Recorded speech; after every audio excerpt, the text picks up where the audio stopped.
हमारे विभिन्न ज्ञानवर्धक कार्यक्रम देखने के लिए आप हमें अभी सब्सक्राइब करें, बेल आइकन को प्रेस करें ताकि आप देख सकें हमारा कार्यक्रम सबसे पहले।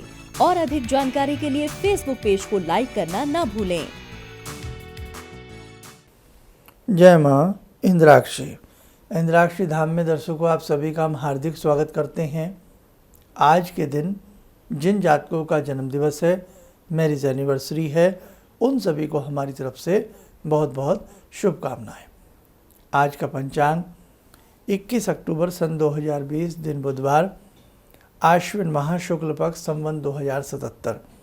तिथि आज पंचमी है, पंचम नवरात्र है, नक्षत्र मूल है, ये गंडमूल नक्षत्र की श्रेणी में आता है।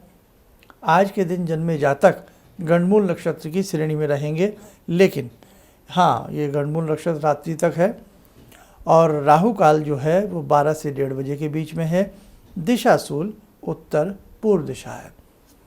एक चीज़ और बता दें, जैसे हमने घट स्थापना की बात की थी तो उसमें बहुत लोग राहु काल को मानते हैं, लेकिन अगर आप कोई रोज़ का पूजन कर रहे हैं, रोज़ की कोई विधि कर रहे हैं और उस समय आपको लगे कि अब राहु काल चल रहा है, तो वहाँ राहु काल का कोई मायने नहीं रहता। राहु काल से कोई डर की आवश्यकता नहीं है। उस समय में आप अपनी पूजा पाठ करिएगा, बिल्कुल आपको पूजा पाठ बंद नहीं करनी है। अब एक बात बताएं, इन दिनों में हमारे सभी साधक दुर्गा सप्तशती पढ़ रहे हैं। अब आपने देखा भी होगा कि कहाँ कैसे कैसे असुरों का विनाश भगवती ने किया। शुंभ निशुंभ का विनाश किया, महिषासुर का विनाश किया, मधुकैटभ का विनाश किया। भगवान विष्णु ने जब बाहुयुद्ध किया उनसे, हजार हजार रथियों के साथ, करोड़ों करोड़ों चतुरंगिणी सेनाओं के साथ वो असुर आए और भगवती ने होंकार मात्र से सबको धूमिल नष्ट कर दिया। तो राहु क्या है? क्या है राहु भगवती के सामने? इसलिए कई बार ऐसे कमेंट्स आपके आते हैं, शर्मा जी मैं शाम को पाठ करना है, उस समय राहु काल है। अरे आप पाठ कर रहे हैं जगजननी का, वहाँ राहु का कोई अस्तित्व ही नहीं रहता। समझ गए आप? तो इसलिए बिल्कुल ना डरें, ये रोज़ की कार्यक्रम ज़रूर देखिएगा, कुछ ना कुछ अहम चीज़, अहम बात आपको ज़रूर मिलेगी। अब मेरे पास मैंने ये तार्किक आपसे बात की है, तर्क दिया आपको। जो भगवती हज़ारों करोड़ों की सेनाओं को का दमन कर सकती हैं, क्षण भर में नष्ट कर सकती हैं, तो वहाँ राहु की क्या औकात रह जाती है। इसलिए मेरे दर्शकों, कुछ बातें अपने बुद्धि विवेक से भी आप लोग सोच करके काम में लिया करें। दूसरी बात, आज भगवती स्कंद माता का दिन है। भगवती स्कंद माता को शाम को हम क्या अर्पण करेंगे वो भी मैं आपको बताऊंगा। आज पंचमी तिथि के हिसाब से क्या अर्पण किया जाता है वो भी बताऊंगा, और आज दिन बुधवार है उसके हिसाब से क्या अर्पण किया जाता है वो भी बताऊंगा। कल है, कल के लिए भी एडवांस में बता देता हूँ, कल छठ तिथि है और गुरुवार का दिन है। तो आप सारी चीज़ें इस कार्यक्रम में अभी कागज़ पेन उठा लें और आप नोट करिएगा। दूसरी बात, आज जैसे हमने आपको पाठ की विधि तो सबको बता ही दी थी, वो सब अच्छे से करिएगा। और मुझे पूर्ण विश्वास है जो आपने खेतरी बीजी है, जो आपने जौ लगाए हैं, वो छोटे छोटे अंकुर आपके निकल आए होंगे, कुछ के थोड़े से बड़े भी हो गए होंगे और कुछ के अभी मिट्टी को तोड़ करके हल्का सा बाहर आ रहे होंगे। तो यही बहुत है, आप घबराइए मत, जैसा आपसे बन रहा है आप बहुत अच्छा कर रहे हैं। बस उसमें यही ध्यान रखें, पानी हल्का सा देना है। अगर किसी ने बहुत ज़्यादा उसमें पानी दे दिया है तो उसके ऊपर आम के पत्ते या ढाक के पत्ते या अकोन के पत्ते आप ऐसे बिछा दें, उसको ढाँप दें, थोड़ा सा गर्माइश आ जाएगी, रात में ही उसको आपका फल मिलेगा और सुबह उन पत्तों को हटा दें। ये पत्ते भी ना हों तो कोई पॉलीथीन लिफाफा हल्का सा ढक दें, साफ़ सुथरा हो, सुबह उसे हटा दें और पानी ना दें बिल्कुल भी। तो वो जो पानी ज़्यादा दिया गया है वो कमी पूरी हो जाती है। अब आइए मैं आपको नोट कराता हूँ। आज भगवती स्कंद माता का पूजन करें संध्या के समय। जिन्होंने सुबह किया है बहुत अच्छी बात है, या जो करेंगे बहुत अच्छी बात है। भगवती का जो भी स्वरूप आपके घर में है उसी स्वरूप में प्रार्थना करें कि हे माँ स्कंद माँ, मैं आपका पूजा करती हूँ, आपकी पूजा करता हूँ। मेरी पूजा को स्वीकार करें और जो मैंने आज ये भोग लगाया है, हे माँ प्रसन्नता के साथ मैंने भोग लगाया है, प्रसन्नता के साथ हे भगवती इसे आप स्वीकार करें। तो हमेशा के लिए ये टेबल लिख लेना जो मैं बता रहा हूँ आपको, हमेशा ये बातें आपके काम आएंगी। जो भी चीज़ें मैं आपको यहाँ लिखवाता हूँ ये शास्त्रोक्त लिखवाता हूँ, ठीक है। आप मुझे ऋषियों से मिली हैं, आप अपने बच्चों को विरासत में ये सारी चीज़ें दीजिएगा। एक नोटबुक बनाइए ताकि वो भी नोट रखें, है ना। कल हम रहें ना रहें लेकिन आपकी डायरी में ये सारी बातें लिखी रहनी चाहिए कि बुधवार को भगवती को क्या भोग लगाते हैं, पंचमी में भगवती को क्या भोग लगाते हैं, ये सारी चीज़ें आपके पास रहनी चाहिए। अब यहाँ एक छोटी सी बात करने का मेरा आपसे मन हो रहा है। कई बार लोग ताना कसी कर देते हैं, अरे क्या रखा है ये लगाना वो लगाना, ऐसा भोग लगाना। बहुत गंभीर बात कह रहा हूँ, बहुत शांत चित्त से सुनना मेरी बात को। मैंने फिर कह रहा हूँ, बहुत गंभीर बात कह रहा हूँ, बहुत शांत चित्त से सुनना मेरी बात को। क्या कैसे कह दिया किसी ने कि इस दिन ये भोग लगाओ उस दिन वो लगाओ, इनसे क्या होता है, क्यों नहीं होता है। आप ब्रेकफास्ट खाते हैं, आप नाश्ता लेते हैं, आप भोजन लेते हैं, कितनी डिमांडें करते हैं कि आज खाने में दही हो, आज खाने में पापड़ हो, आज खाने में अचार हो। रेस्टोरेंट पे बैठते हैं, आज तो ये हो जाए, आज फलाना दिन है, आज मेरी मैरिज एनिवर्सरी है, आज किट्टी बिट्टी का बर्थडे है, ये हो जाए, आज तो दिन ठंडा है, ऐसा हो जाए, आज तो पकौड़े बन जाए, है ना। तो जब हम अपने लिए फरमाइश कर सकते हैं तरह तरह की, तो भगवान है वो देता है, देवता देने वाले होते हैं। तो जिन्होंने हमें सब दिया है, तो क्या हम कुछ तिथियों के हिसाब से, और वो भी वर्ष में मेन तो 4 नवरात्र होते हैं लेकिन मेन 2 ही करते हैं हम लोग, तो क्या ऐसी तिथियों में हम भगवती को कोई भोग नहीं लगा सकते। उनकी जो शास्त्रोक्त में हमारे ऋषियों ने हमें बताया है, इसमें कहाँ की कोई गलत बात है। आ गया समझ में। आजकल बहुत लोग तर्काकसी करते हैं, इसलिए हमारी तर्कस में सारे तीर होने चाहिए ऐसे लोगों को जवाब देने के लिए कि जनाब आप भी तो कई बार ऐसी डिमांड करते हैं, ये खिलाओ आज वो पिलाओ। तो हम भी, हमारा मन होता है कि आज हम भगवती को ये भोग लगाएं, हम ऐसा भोग लगाएं। और हाँ, ये जो मैं आपको तालिका बता रहा हूँ, ये नवरात्रों के अलावा भी आम दिनों में इस प्रकार का भोग हम भगवती को लगा सकते हैं। चलिए नोट कर लीजिएगा। जैसे कि बुधवार का दिन है, तो बुधवार में भगवती को मक्खन का भोग लगाया जाता है। मक्खन ना हो तो मलाई वाले दूध का हल्का सा भोग जरूर लगाएं। तिथि पंचमी है, पंचमी के हिसाब से भगवती को केला अर्पण किया जाता है, पका केला भोग लगाएं, ठीक है। कल का भी नोट कर लीजिए, है हाथों हाथ। कल भगवती कात्यायनी की पूजा होगी, कात्यायनी का स्वरूप रहेगा। कल दिन गुरुवार का है और गुरुवार में भगवती को देसी खांड का भोग लगाया जाता है। बड़े अफसोस की बात है कि भारत ग्राम प्रधान देश है, कृषि प्रधान देश है, और शायद ही बहुत लोग ऐसे हज़ारों लाखों हैं जिन्हें देसी खांड की शक्ल तक जिन्होंने नहीं देखी है। नाम तो बताना बहुत दूर की बात है। देसी खांड जिनके यहाँ बाज़ार में नहीं मिलती है, देसी खांड जिनको पता ही नहीं है। आज भी ऐसे बहुत लोग हैं जो गुड़ से नफ़रत करते हैं, जिन्हें गुड़ का मालूम ही नहीं है।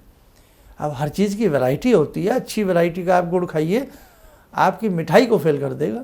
अगर अच्छी वैरायटी का आपके पास गुड़ है, बहुत ज़्यादा शरीर के लिए अच्छा होता है। और जो डायबिटिक पेशेंट हैं, नॉर्मल रूप में जो डायबिटिक पेशेंट हैं, उनके लिए गुड़ बिल्कुल भी हानिकारक नहीं होता। ना गुड़ हानिकारक होता, ना ओरिजिनल मधु शहद हानिकारक होता है, समझे। अब गुरुवार का दिन है कल, भगवती को देसी खांड का भोग लगाएं। अब ये तो साहब बहुत लोगों को नहीं मिलेगी, तो क्या करें, थोड़ी सी चीनी पीस लें मिक्सी में, मोटी मोटी सी, और चीनी पीस करके उसमें हल्का सा देसी घी का छींटा देवें या देसी घी मिला करके भगवती को भोग लगाएं। और बाद में देसी घी खांड मिली हुई उससे अपनी रोटी वगैरह आप लोग जो भी खाना चाहें खा सकते हैं। भारत में बहुत पुराने समय में, और आज भी ऐसे बहुत गांव में परंपरा है कि जब विवाह शादी होती है, ख़ास तौर से लड़के का विवाह जो होता है, उसमें ये देसी खांड चावलों के साथ दी जाती है। ऐसे बहुत स्थान है, लेकिन अब हम अंग्रेज हो गए हैं, है ना। अब तो हम शक्कर कह दें तो बहुत अच्छी बात है, वो तो अंग्रेज़ी बोल रहे हैं हम। चीनी में कितनी शक्कर लेंगे, वो चीनी में कह रहे हैं चाय में कितनी शक्कर लेंगे, तो हम अंग्रेज हो गए। और वैसे देसी खांड की कोई बात करे तो वो बेचारा अनपढ़ हो गया। सोचने की बात है, चुराया सब कुछ यहीं से है, सब कुछ यहीं की बातें हैं। खैर, और अब षष्ठी तिथि है कल। षष्ठी तिथि के हिसाब से भगवती को मधु अर्पण किया जाता है, शहद अर्पण किया जाता है। आज बहुत बातें याद आ रही हैं आपको समझाने के लिए, और कुतर्की व्यक्तियों को तर्क देने के लिए। अब एक तर्क और सुन लीजिए। हमारे ग्रंथों से छेड़छाड़ हुई है, हमारे ग्रंथों से छेड़छाड़ हुई है। उन ग्रंथों में लिख दिया मधुपान, मधुपान है, और वहाँ क्या लिख दिया, मुझे बोलना नहीं चाहिए, मदरापान। कह रहे आपके तो भगवान ऐसा करते थे, आपके अरे भाई किसने लिखा है ये? आपके पास क्या ऑथेंटिक कोई ग्रंथ है? जैसे संस्कृत में मांस का अर्थ होता है, मांस का अर्थ होता है मांस, मांस का अर्थ क्या होता है, उड़द की दाल, साबुत उड़द, और मांस लिख दिया उसे कि भैरव को मांस का भोग लगाइए, कि आपके देवी देवता तो ऐसा भक्षण करते हैं। अरे किसने कहा ऐसा भक्षण करते हैं? आप गलत पुस्तक आपके हाथ में, ये गलत छपा है किसी ने, ये धर्म को बदनाम करने की कोशिश की जाती है लोगों की। बड़ा हृदय दुखता है, हृदय विदीर्ण होता है मेरे दर्शकों, कि कहीं से कहीं तक का हम लोगों को नहीं छोड़ा, और ऊपर से हमारे बच्चों की शिक्षा प्रणाली, उसमें हमारा बच्चा न राखी हाथ पे बांध सकता, ना कलावा बांध सकता, ना कोई चीज़ हमारा बच्चा पहन सकता। इतना हम लोगों को, ऊपर से फिल्मी लाइन देखो, एक पागल ने फिल्म बनाई थी, वो कौन सी बनाई थी, नाम तो मेरे ध्यान नहीं आ रहा, वो किस तरह से हमारे धर्म को बदनाम किया गया। कौन लोग हैं वो? उस पागल को सोचो, वो किस बिरादरी से संबंध रखता है वो पागल आदमी। तो इसलिए मेरे बच्चों, अगर आप ऐसी फिल्में देखते हो तो आप गहराई भी समझो, ये नहीं अपने धर्म पर उंगली बाद में उठाओ, पहले अपने धर्म को पढ़ो, अपने धर्म को सही से समझो। ये बहुत सारी बातें हैं। खैर, समय बीत जाएगा, तो ये आपने सारा नोट कर लिया। अब आगे बढ़ते हैं। तो देखिए, कल भगवती के स्वरूप में तन्मयता ले आए। क्यों? नवरात्र अब धीरे धीरे धीरे धीरे धीरे धीरे समापन की तरफ चल रहे हैं। और इस बार एक चीज़ और ध्यान रखें, अष्टमी और नवमी का मिलन है। तो जो लोग अष्टमी करना चाहते हैं या जो लोग नवमी भी करना चाहते हैं, तो अष्टमी नवमी का जो मिलन है वो शनिवार का है, 24 तारीख का है, ये ध्यान रखें आप। और विजयादशमी का जो पर्व मनाया जाएगा वो 25 तारीख को मनाया जाएगा। हालांकि नवमी भी है, लेकिन नवमी तिथि सुबह 7:40 तक है, और उसके बाद फिर दशमी लग जाएगी। इसलिए जो विजयदशमी का पर्व है वो 25 अक्टूबर को ही माननीय है। ये आप सब लोग ध्यान रखें। बाकी जैसी आपकी परंपराएं, उस हिसाब से भी आप लोग चल सकते हैं। आइए दर्शकों, समय हो चला आज की ध्यानमाला का। आज की ध्यानमाला में पुनः जुड़ते हैं जगदम्बा के ही स्वरूप माँ इंद्राक्षी से। ॐ सिन्दूरारुण विग्रहां त्रिनयनां माणिक्यमूले स्फुरात् स्तारानायकशेखरं स्मितमुखी बापेन वक्षोरुवां पाणिभ्यामलपूर्णरत्नचषकां रत्नोत्परां बिभ्रति सौम्यां रत्नघटस्थरक्तचरणां ध्यायेत्पराम् अम्बिकां खड्गं चक्रगदेषु चापपरिगान् शूलम्बुशुण्डिं शिरा शङ्खं संदधतीं करे स्त्रीनयनां सर्वाङ्गभूषावृतां नीलासमद्युतिमास्य पाददशकां सेवे महाकालिकां यामास्तो स्वपितैहरो कमलजो हन्तुं मधुं कैटवं विद्युद्दामसमप्रभां मृगपते स्कन्दस्थितां भीषणां कन्या विहकरवालखेटविलसा धस्ताविरासेवितां हस्तैश्चक्रगदाशिखेट्विशिखां चापं गुणं तर्जनीं विप्राणामलिलात्मिकां शशिधरां दुर्गां त्रिनेत्रां भजे। कवच बना लें, ध्यान करें, भगवती का आशीर्वाद हम सब पर बरस रहा है।